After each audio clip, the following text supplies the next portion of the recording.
तो दोस्तों अगर आपका ओवन जो है गर्म नहीं हो रहा है तो उसमें कौन कौन से प्रॉब्लम ऐसे आ सकते हैं, आज हम लोग इसी ओवन के ऊपर स्टेप बाय स्टेप बताने वाले हैं कि कौन सा पार्ट्स ख़राब हो सकता है और पूरे पार्ट्स की चेकिंग किस तरीके से करना है वो पूरा डिटेल्स हम लोग इस वीडियो में देने वाले हैं। तो गाइज़ आप हमारे चैनल पे नए हैं तो हमारे चैनल को सब्सक्राइब कर लें और फेसबुक पे देख रहे हैं तो हमारे चैनल को फॉलो कर लें। तो चलिए वीडियो को स्टार्ट करते हैं। यहाँ पे देखिए ऊपर का कवर हम लोगों ने निकाल लिया है और यहाँ पे देखिए इस साइड में इसकी वायरिंग है पूरी, ठीक है। तो चलिए इसको डिटेल्स में बताते हैं आपको। तो दोस्तों यहाँ पर आप देख सकते हो कि हम लोगों ने ऊपर का कवर पूरा हटा लिया है और इसमें कौन कौन से पार्ट्स लगे होते हैं पहले ये समझ लीजिए। तो यहाँ पे देखिए खाना जो गर्म करता है ये गर्म करता है, ठीक है। कि जब भी हम ओवन हमारा गर्म नहीं कर रहा है, अगर मान लीजिए कि हमारा ओवन चल रहा है डिस्प्ले में, ठीक है, मतलब चल तो रहा है लेकिन हम चालू करते हैं तो गर्म नहीं करता है, तो उसके लिए क्या करते हैं कि गर्म नहीं करने का रीज़न यही होता है कि या तो आपका ये मैग्नेट्रॉन गया होगा या ट्रांसफार्मर तो जल्दी जाता नहीं है, लेकिन इसकी चेकिंग मैं बता दूंगा। तो इसकी भी किस तरीके से चेकिंग करना है और इसका भी चेकिंग किस तरीके से करना है और पीसीबी की चेकिंग किस तरीके से करना है, ये पूरा इस वीडियो में मिलने वाला है। तो चलिए सबसे पहले हम लोग क्या करते हैं कि कभी भी अगर आपका ओवन गर्म नहीं करता है तो सबसे पहले यहाँ पे देखिए ट्रांसफार्मर में यहाँ पे 2 वायर लगे होते हैं। यहाँ पे देखिए 2 वायर लगे होते हैं, आपको थोड़ा क्लियर करता हूँ। तो यहाँ पर देखिए 2 वायर ट्रांसफार्मर में लगे होते हैं, एक मैं निकाल के दिखा देता हूँ, एक ये और एक ये, ठीक है। ये 2 वायर लगे होते हैं। कभी भी अगर आपका ओवन गर्म नहीं कर रहा है तो आपके पास अगर मीटर है तो मीटर से आप यहाँ पर वोल्टेज चेक कर सकते हैं कि कितना वोल्टेज इसमें आ रहा है, क्योंकि ये जो वायर आता है ये पीसीबी से आता है, ठीक है। अगर पीसीबी से 220 वोल्टेज आ रहा है तो आप समझ जाइए कि आपका पीसीबी जो है वो ठीक है। अगर आपका 220 वोल्टेज इसमें नहीं दिखा रहा है तो समझ जाइए कि आपका पीसीबी से सप्लाई ही नहीं आउट कर रहा है, इसीलिए गर्म नहीं हो रहा है, ठीक है गाइस। तो ये चीज़ सबसे पहले चेकिंग कर लीजिए। अगर मान लीजिए कि 220 वोल्टेज आ रहा है तो हम लोग क्या करेंगे, इसमें वापस हम लोग लगा लेते हैं। चलिए इसको हम लोग डिस्कनेक्ट ही रहने देते हैं। उसके बाद हम लोग क्या करेंगे, अगर 220 वोल्टेज आ रहा है तो हम लोग फिर उसके बाद इसको साइड में कर देते हैं। उसके बाद हम लोग ट्रांसफार्मर चेक करेंगे कि क्या हमारा ट्रांसफार्मर सही है या ख़राब है। तो ट्रांसफार्मर कैसे चेक करना है, तो यहाँ पे देखिए यहाँ पे 2 वायर लगे हुए हैं मैग्नेट्रॉन में, ठीक है। ये दोनों वायर को हम लोग निकाल लेंगे, एक यहाँ से निकाल लिया और एक यहाँ से निकाल लिया, ठीक है। दोनों वायर को हम लोगों ने निकाल लिया। एक वायर ट्रांसफार्मर के इस साइड से आता है, यहाँ पे देख लीजिए, ठीक है, इस साइड से आता है, और एक ट्रांसफार्मर का वायर इस साइड से आता है, ठीक है। दोनों साइड से ट्रांसफार्मर का वायर आता है और एक जो है वायर हमारा इसमें देखिए 2 वायर दिया हुआ है, तो एक कैपेसिटर से कनेक्ट रहता है ताकि कैपेसिटर के लोड पे ही ये चलता है, ठीक है। जैसे कि हमारा एसी में कंप्रेसर बिना कैपेसिटर के नहीं चलता है, उसी तरीके से ओवन में हमारा मैग्नेट्रॉन बिना कैपेसिटर के नहीं चलता है। तो चलिए इसको जो है हम लोग चेकिंग करना बताएंगे, ट्रांसफार्मर को कैसे चेक करना है। तो दोस्तों अगर आपके पास मीटर है तो आप मीटर में कंटिन्यूटी लगा के चेक कर सकते हैं, नहीं तो यहाँ पे देखिए हमारे पास कंटिन्यूटी टेस्टर है, ठीक है। ये मार्केट में आपको 30-40 रुपये में मिल जाता है, तो इससे भी आप चेकिंग कर सकते हैं कंटिन्यूटी, ठीक है। तो आप कैसे चेक करना है, तो यहाँ पे देखिए यहाँ पे एक वायर हम लोग यहाँ पे लगाएंगे और एक जो है हम यहाँ पे लगाएंगे, तो ये जो है जलना चाहिए, ठीक है। यहाँ पे देखिए जल रहा है, इसका मतलब ये है कि हमारा ट्रांसफार्मर सही है, ठीक है। अब हम लोग क्या करेंगे कि जो कैपेसिटर से वायर गया है मैग्नेट्रॉन के लिए, इसको भी हम लोग निकाल लेते हैं, ठीक है। ये हम लोगों ने निकाल लिया। अब हमारा क्या है, खाली ट्रांसफार्मर का एक वायर इधर से आ रहा है और एक वायर इधर से आ रहा है, तो इन दोनों वायर को खाली चेक करेंगे। कैपेसिटर से हम लोग डिस्कनेक्ट कर दिए हैं, तो फिर देखते हैं, तो ये भी सही दिखा रहा है, ठीक है। तो इसका मतलब ये है कि हमारा जो है ट्रांसफार्मर जो है वो सही है। लेकिन हम लोग ज़्यादातर देखते हैं कि हमारा ट्रांसफार्मर कभी जो है ख़राब होता ही नहीं है, ठीक है।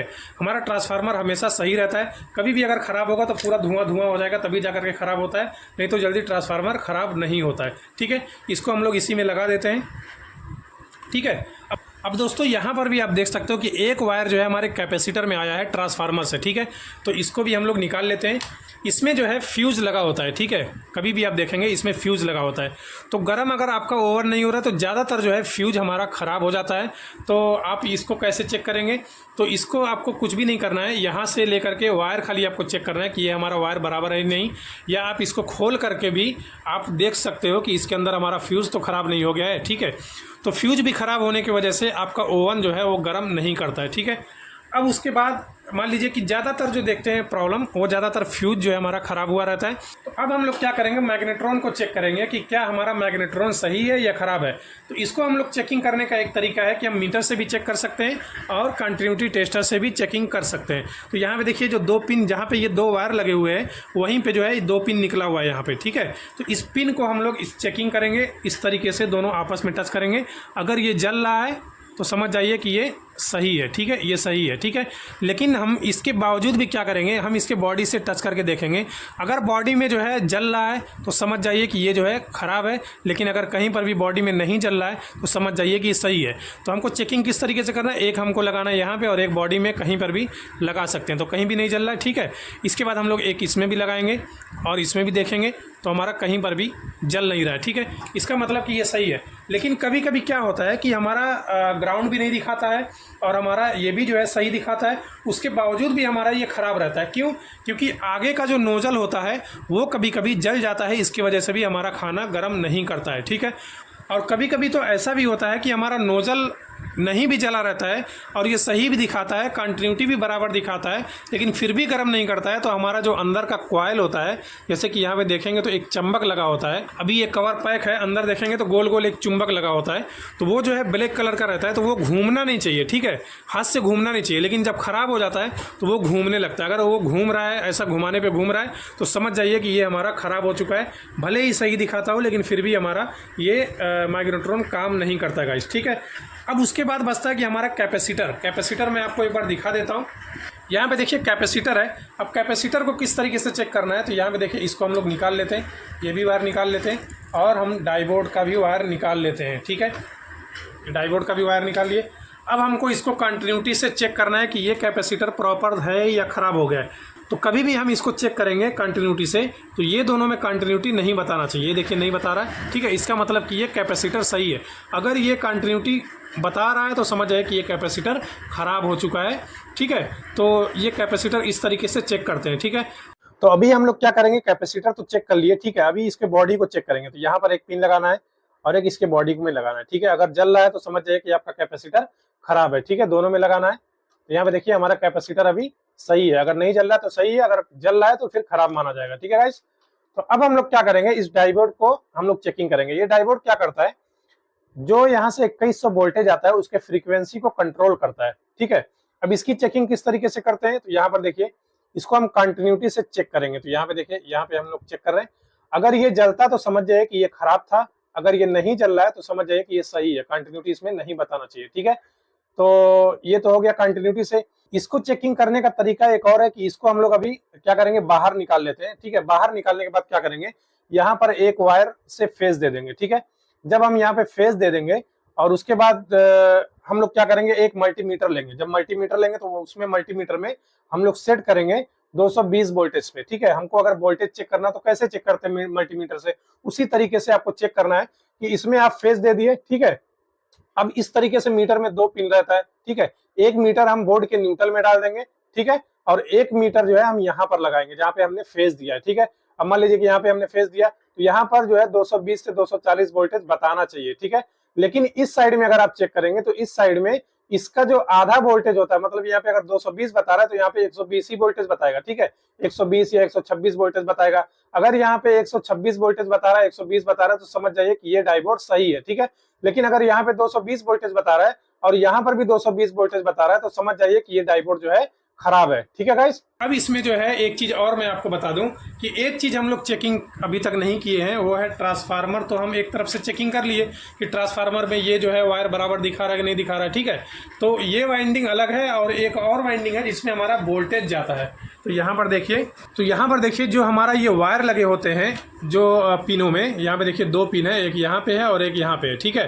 तो वो दोनों वाइंडिंग बराबर है या नहीं है तो उसको भी हम कंटिन्यूटी से टेस्ट कर सकते हैं।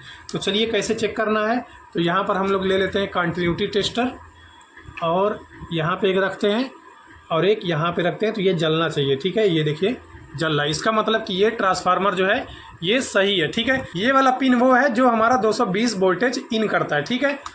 और जो हमारा आउट करता है मैग्नेट्रॉन के लिए वो है ये वाला वायर जो कि इसको भी देख लेते हैं। ये देखिए हमारा यहाँ पे जल रहा है, इसका मतलब कि ये भी सही है। ठीक है, ये जो वायर है ये यहाँ पे लगा होता है गर्म करने के लिए। ठीक है, तो जब इसका वोल्टेज जब इसमें इंटर करता है तो जाकर के हमारा मैग्नेट्रॉन गर्म होना चालू होता है। ठीक है, तो दोस्तों एक चीज़ मैं और इसमें बता देता हूँ, आपको क्लियर कर देता हूँ कि यहाँ पर आप देख सकते हो कि यहाँ पे जो 2 वायर है जिसमें हमारा फेस न्यूट्रल जाता है ट्रांसफार्मर के लिए। अगर आपको टेस्टर से चेक करना हो यहाँ पे सप्लाई, तो आप टेस्टर से चेकिंग कर सकते हैं। लेकिन इसके बाद यहाँ पे सप्लाई जब आने लगा, उसके बाद अगर आप यहाँ पर चेक करना चाहो कि देखो यहाँ पर टेस्टर से सप्लाई बता रहा है या नहीं बता रहा है, या कैपेसिटर पे बता रहा है या नहीं बता रहा है, तो आप कभी भी टेस्टर से चेकिंग नहीं करना, आपको करंट लग सकता है। क्यों? क्योंकि ये जो है ये हाई वोल्टेज रहता है, मतलब कि यहाँ पे तो 220 वोल्टेज जा रहा है। ठीक है, लेकिन ट्रांसफार्मर जो आउट कर रहा है वो 2100 वोल्टेज आउट हो रहा है, तो आपको बहुत ज़ोर से करंट लग सकता है। इसके बाद आपको टेस्टर जो है नहीं लगाना है। अगर आपको चेकिंग करना है तो आप स्विच बंद कर लीजिए, प्लग निकाल लीजिए और मीटर से या कंटिन्यूटी टेस्टर से आप चेकिंग एक एक पार्ट्स कर सकते हैं गाइस। ठीक है, तो गाइस आज के लिए बस इतना ही। अगर वीडियो पसंद आया हो तो वीडियो को लाइक कर दें, और अगर आप हमारे चैनल पे नए हैं तो हमारे चैनल को सब्सक्राइब कर लें, और अगर ये वीडियो फेसबुक पे देख रहे हैं तो हमारे चैनल को फॉलो कर लें। मिलते हैं कोई नेक्स्ट वीडियो में। वीडियो देखने के लिए बहुत बहुत शुक्रिया।